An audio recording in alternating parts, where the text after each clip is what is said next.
Jay here, Stretford, Paddock. This is the Paper Talk. As you can see, I'm in the studio. You know what to do. We're live, so get involved in the chat and the comments. There's loads of stories to get through this morning. We're going to be talking a little bit about the takeover. What is the latest on that? It's all gone a little bit flat, hasn't it, over the last couple of days. There was all these sort of rumours and stories and reports flying around that Sheikh Jassim's put his bid in, Sir Jim Ratcliffe's put his bid in. What's next? Are the Glazers definitely going to sell? All that sort of stuff. Last 48 hours haven't been as hectic, but we'll get into it anyway, and we'll give you the latest update. We'll also talk about some transfer stories. Where would we be without transfer rumours? Looks like, well, we know Manchester United are in the market for a striker. There's a couple of younger strikers that the club seem to have their eye on, so we'll be getting into that as well. And we'll also be talking about this Marcus Rashford for Raya. He wasn't happy yesterday with some of the stories floating about. He's reacted to it, but that didn't stop I counted three, there may be more, of the tabloid newspapers splashing the story all over their back pages, so we'll get into that as well. So make sure you are getting involved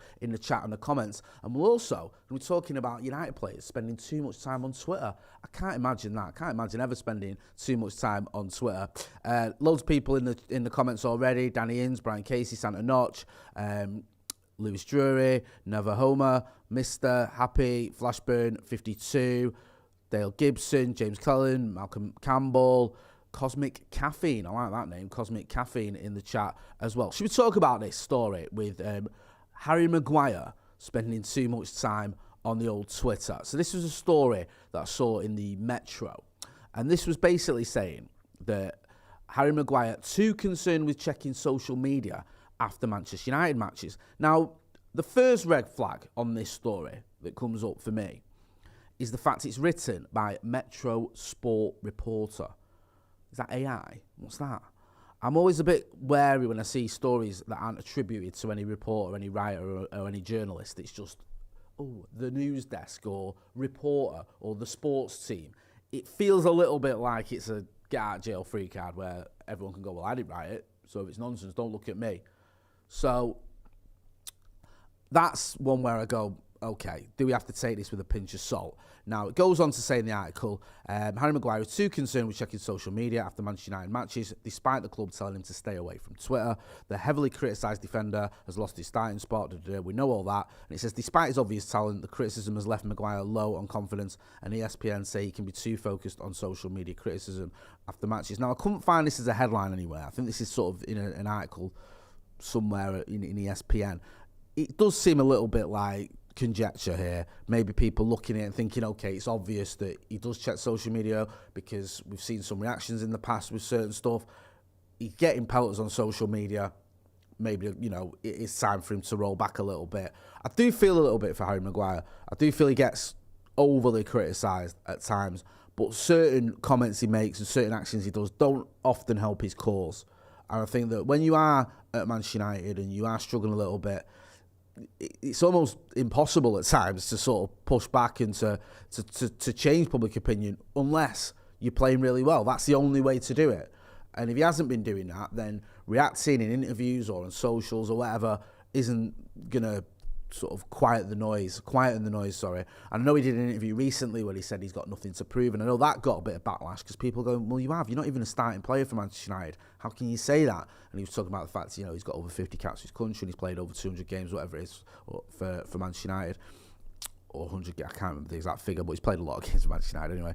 But people look at it and go, well, there's still things to prove, and you still have to keep going, you still have to keep driving yourself, and we've won one trophy since Harry Maguire's been at the club, but how important was he to that trophy win? He collected the trophy with Bruno Fernandes, but he wasn't integral to it. And you feel like there's always more mountains to climb and more sort of targets to hit. So you have to keep pushing yourself at Manchester United. So that didn't go down too well. But again, I feel like it's a bit of, no matter what he says, he's going to get pelters. And that's where we seem to be. And I hope for his sake that the social media thing, I hope this is a bit of nonsense or a bit of conjecture, because it can be pretty toxic. I've seen it in the past with players getting absolute pelters. I've stuck up for players in the past. Phil Jones was getting hammered a couple of years ago, and I'm not his biggest fan, but it disheartened me to see some of the stuff he was getting. I remember when Twitter, I think, themselves did something like, name me a better footballer than Phil Jones will wait, just to sort of encourage a pile on.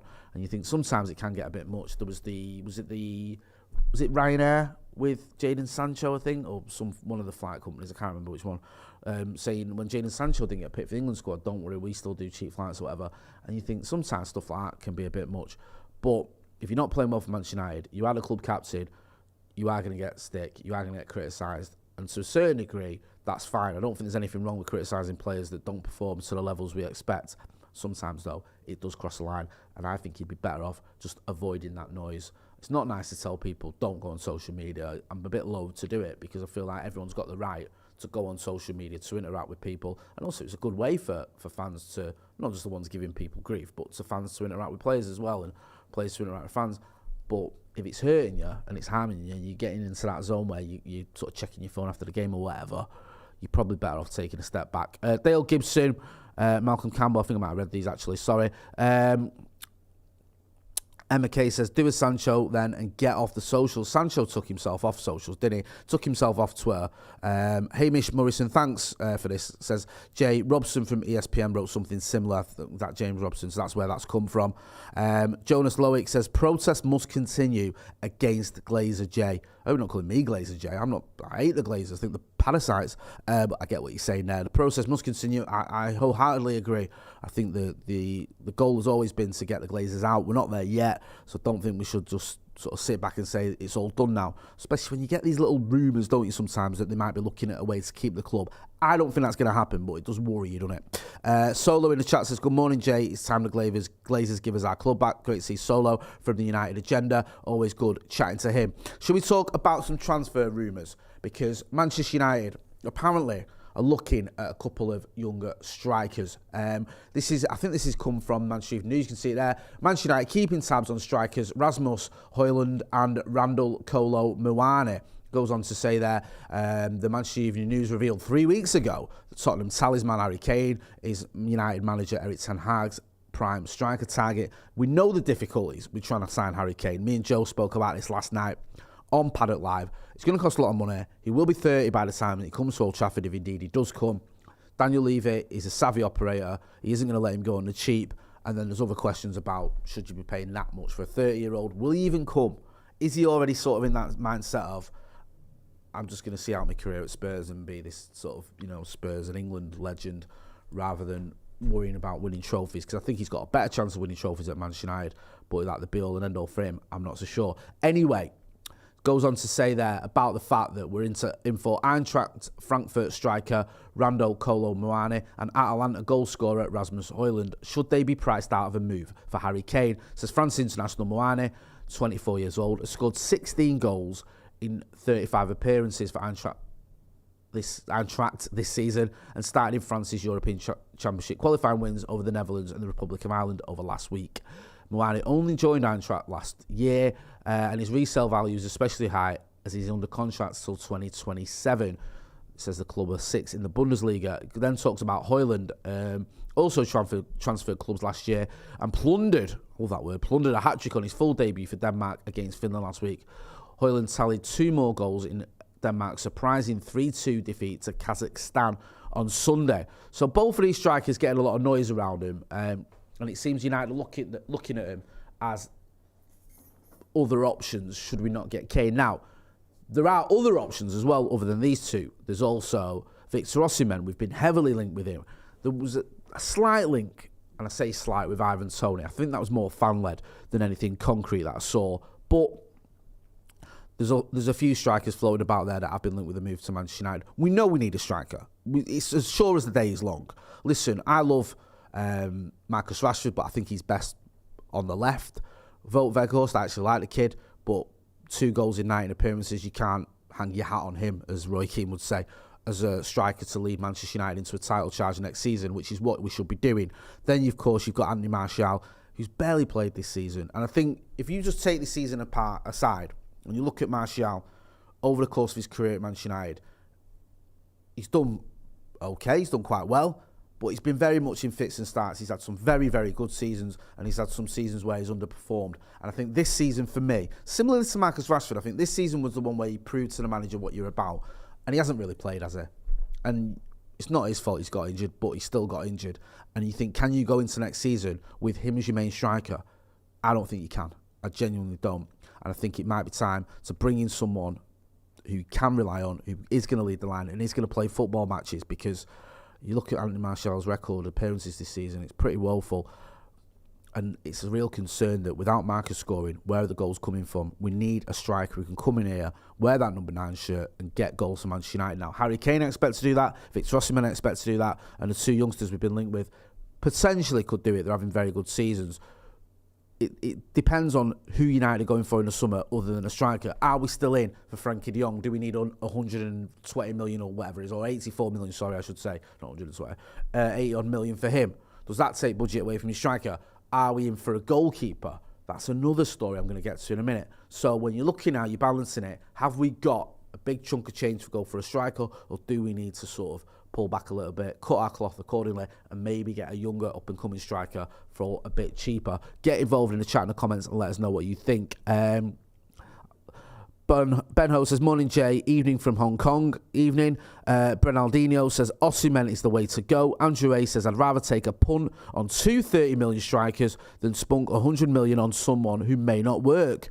So he wants to go for the younger strikers. Solo says, Kane would cost far too much, and he's 31. Well, he's not, he's 29, Errol, but he'll be 30. He's 29 till he's 30. Can you not do fractions? He'll be 30 though by the time he arrives at Old Trafford if we get him. I think he turns 30 in June. So there are concerns there, because my main worry with that is I like Harry Kane. I think he could come to United and I think we'd actually win the title with Harry Kane. The worry is in a few years' time, do you have to replace Eriksen, Kane, Varane, Casemiro all in one fell swoop? Is it like you've got to rebuild half your team? That would be a little bit worrying. Jonas Lowick says, Harry Kane, Declan Rice, Ruben Neves, Manchester United winning English, Barclays, Premier League. Again, there you go. Santa Note says, keeping tabs. Yeah, keeping tabs. It's always an interesting one, that. Monitoring the situation. You about that one? I've instructed scouts to look at. There's another favourite of mine. Country's Heart says, Jay, why don't you lace up your old boots? Then we will be in trouble, seriously. Max K says, get Kane in and a young striker, Ferguson, Hojlund, etc. Yeah, Evan Ferguson is a hot property at the minute, innit? A lot of people talking about him. He's been linked with Manchester United. Big Danny Welbeck fan, apparently, so he gets my vote. Right, let's talk about the other end of the football pitch, the goalkeeping situation. Now, Manchester United apparently in for Brentford's David Raya, and the latest stories doing the rounds are that Brentford are already looking at a replacement for him in the summer. So they've already sort of, admitted defeat in keeping him, and he could be available for around 40 million. Makes sense. There's talk, obviously, of David De Gea being offered a new contract at a lower rate. So the question is, does this mean he's going to still be number 1? Or could we bring in another goalkeeper and David De Gea has to fight for his place? The kid at Brentford, David Raya, is having a very good season. Brentford, I think they're around 8th or 9th, aren't they? Doing really well. He's been a big part of their success. Says here, Manchester United and Tottenham are thought to be high among the list of suitors. Obviously, Hugo Lloris is coming towards the end of his time at Spurs, you'd think anyway. So it makes sense that Spurs are in for someone like David Raya. The question when it comes to David De Gea, he was a very good goalkeeper, is can he play in an Erik ten Hag system? Is he the right man for Erik ten Hag? Because David De Gea, who has pulled out some worldly saves recently, there's still question marks about his distribution, whether he fits in to Erik ten Hag's ethos. And someone like David Raya, you think, would be a better suit. Obviously, gets a nod ahead of him in the Spain squad, if anyone cares about that. Fergal McClements in the Super Chat says, Kane and Osimhen linked. Feels like the Woodward thing again, though. We are never linked with interesting mid-level players. Always well-known and expensive. I think there is a reason for that. Hit that like button as well, people. Let's get to 100 likes. It's only on 59 or 60 in a minute. Come on, hit the like. I understand what you're saying there, Fergal. I think part of the problem with Manchester United is it's difficult sometimes for managers to take a punt on a young up-and-coming striker because they feel like they've got to get success immediately. They've got to do it in the here and now. And it's like, if you take a punt on a striker who's going to be good in 2 or 3 years, are you going to be here as manager in 2 or 3 years?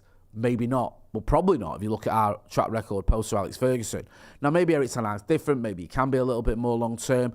Certainly, there's no excuses for some of the strikers we've not got. When Erling Haaland was available, for example, that was a no-brainer, and now we messed that one up. I'll never know. But others, you look at it and you go, can we take a punt on a £30 million striker and wait 1 or 2 seasons for him to progress and to become the player we hope he can? Ollie did that a little bit, didn't he? When you look at Amad Diallo and Facundo Palestra, he kind of went, all right, well, we'll bring in 2 players who are going to be good in a few years. And he's never going to see their success at United because he's already gone. And you look at that and you go, would we be better off buying possibly a defensive midfielder for that 45 million, whatever it was we spent on those two players, someone who could have come in and done a job straight away, I think we would have. Now, hindsight's a wonderful thing, but I actually said it at the time, it was a little bit odd that we were spending that amount of money on young players. Now, obviously we want youngsters, we want players going to come in and progress, but at times you think maybe we should be a little bit more short-term. So I understand your point there. It's a bit of a difficult one for managers, and I think managers don't have the sort of luxury that Sir Alex Ferguson had, where yes, you bring in the short-term players or the players that can do the job now, but you can also bring in ones who are a bit more long-term. And you look at it when Fergie did that massively, didn't he, around 2003, where he went turbo on bringing in youngsters. I think it was around that time that we brought in the likes of Liam Miller, God rest him, David Bellion, Kleberson, Djemba, and you think, oh God, really? But then amongst all that, you also brought in a certain young Portuguese winger called Cristiano Ronaldo. So there was a bit of a mixed bag there. Most of those players, nearly all of them, didn't work out. The one who did went on to win the lot and the Ballon d'Or as well. Can Erik ten Hag afford to do that? I'm not so sure. Jason Lee says, morning Jay, little off topic. Surely there is a deal to be done with Spurs. They are looking for a keeper. They were interested in Anthony Martial not too long ago. Double swoop for Harry Kane. You wonder, don't you, about Spurs and player swaps. Player swaps are quite rare nowadays, aren't they? They used to be a bit more common. I can't remember last time United really went, and I'm probably forgetting a really obvious one that happened not long ago, but get involved in the chat and help me out because my memory's shocking. But where we did a player swap, I think Mkhitaryan for Sanchez was one, wasn't it? Obviously money involved as well, but he went the other way. Am I missing an obvious one? Let me know. Philgum Clement says, great point, Jay. That's changing my mind. Let's go for it. Very rare that. Well done for agreeing with me. But no, it's good to see that you can have a bit of a debate. Santa Knox says, I don't mind getting David Raya so we can keep saying Dave says. Great point. David Garner says, Keith Gillespie and 7 million for Cole. If you've not checked out our Andy Cole interview, go and check that out. Yeah, that was 1995, I think. So, yeah, a little while ago, shall we say. Has there been one more recently other than the one I mentioned there with Mkhitaryan and Alexis Sanchez? Should we talk about Jim Ratcliffe and the latest news on this? This one, I'm going to take with a massive pinch of salt here. Be cautious with this one. So it says Ratcliffe could face big decision. So this is on the back of an ESPN article, I think by Mark Hojlund, and this is in the Mirror today. So Jim Ratcliffe attempts to purchase Man United have hit a stumbling block with the Ineos chief executive facing the prospect of selling French club Nice in order to earn the keys to Old Trafford. According to ESPN, those close to United's sale process are aware that one of Nice and United could be banned if they both qualified for the same UEFA competition. Nice, Ineos also on Swiss second-tier side Lausanne Sport. Now, the sort of crux of this article was that there's a UEFA rule that says you can't have two clubs or the same owner both going into UEFA competitions, and if they did and if they were both qualified, then one of them would have to drop out. And the argument being put forward, or the point being put forward, was could you have a scenario where Nice and United both qualify for the Champions League, but because Ratcliffe, if he did obviously become owner, owns us both, then United have to drop out. I don't see that happening. I think it's a similar thing with the Qatari bid and them owning PSG, where you can have a different sort of group or company that owns one of those things, or one of those clubs, I should say, not things, and there's a way around it. I suspect it's the same thing with Sir Jim Ratcliffe and Nice and Manchester United. Also, if he had to, and he really wants Manchester United, they're obviously the bigger asset in that, then he could always step aside from Nice. I think there's definitely a way around it. It'd be amazing if you had a scenario where he said, well, I'm going to keep hold of Nice and I'm going to cost Manchester United getting in the Champions League, especially when he's just spent, or if he does get us, he'd have to have spent around at least $5 billion for us. Can't see that happening at all. Brian Casey says, surely there's no way he can compete financially with Sheikh Jassim. I think he's sure there's no way he can compete with Sheikh Jassim. Yeah, I think Sheikh Jassim will be successful because of the assets he's got. I don't know, though. I'm not sure. You don't know. There could be some twist in the tail. You never know, do you? But it does look like Sheikh Jassim has deeper pockets than Sir Jim Ratcliffe. And that's all the Glazers care about in it. Let's face facts. They only care about money. They're not in it for the love. So you think if the Qatari bid, if the Sheikh Jassim bid is willing to go that little bit higher, offer more money. There's even talk of him offering some sort of deal where Tampa Bay Buccaneers can play in the Middle East and earn more money for the Glazers through that. Then I'd be surprised if that wasn't successful. But You never know. Just when I wrap up, I want to talk about this Marcus Rashford story. I had this last night. You can see some headlines there behind me. Me and Joe were speaking about this last night. So Marcus Rashford, replying to a story on Twitter, says, just before this one starts to do the rounds, it's complete nonsense. The club and myself, he says make self, but he corrects himself later on. Myself have been respectful to one another, and that's how it will remain. My focus is purely on finishing as well as possible in the league and winning trophies. Now, this is a response to the sort of story that he wanted 500k or that he was hacking for 500k. He also went to reply to, I think it was United Plug, who said to them, apologies, we posted that because we were just reporting on what was being reported, which is what we do. There you go, apologies for tweeting an article. I shouldn't have, and it won't happen again. I just try and bring quick and easy news to you guys. I appreciate that. He's not, saying here's a story I found or, I've reported on myself and my sources. He's like, this is what's being reported. It's like what we do right now on the Paper Talk.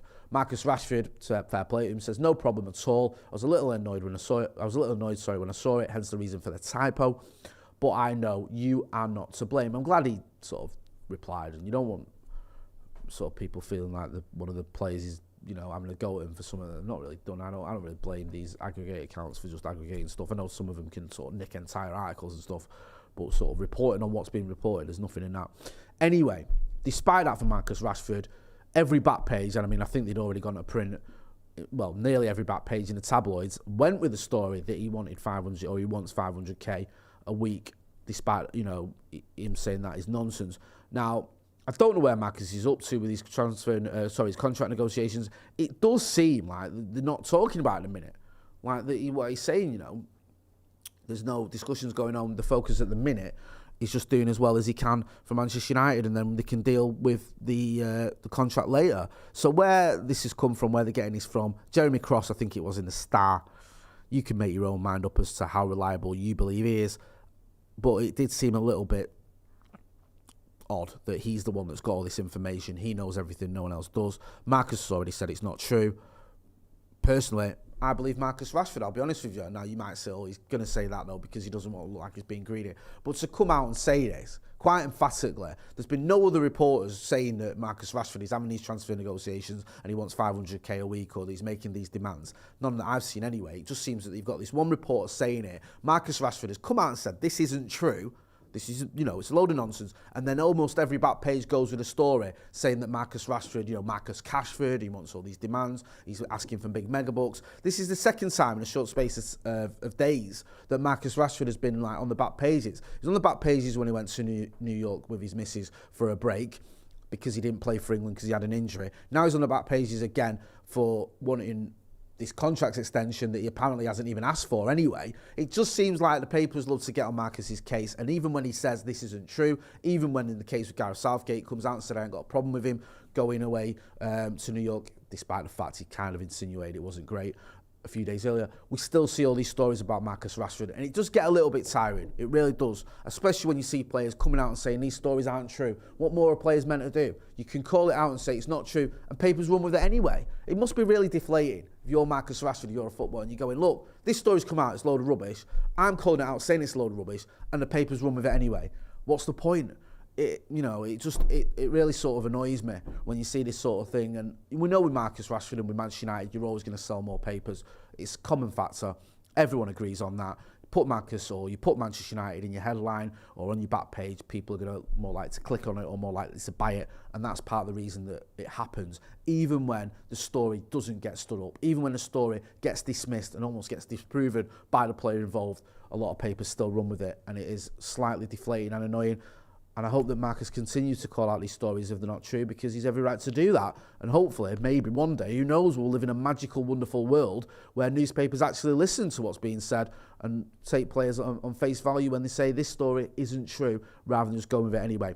Anyway, I'm going to wrap it up there. Thanks for everyone who got involved in the comments and the chat. I'm going to be back later on with more videos. If you've not done so, go and check out the Andy Cole video that I referenced earlier. Great interview with me, him, Adam McCullough, sat down for almost 2 hours chatting about everything, chatting about his time at United, chatting about being disrespected. Really good interview. Go and check it out. Don't forget as well to hit like, share and subscribe. I'm Jay Motti. This has been The Paper Talk. Thanks for watching.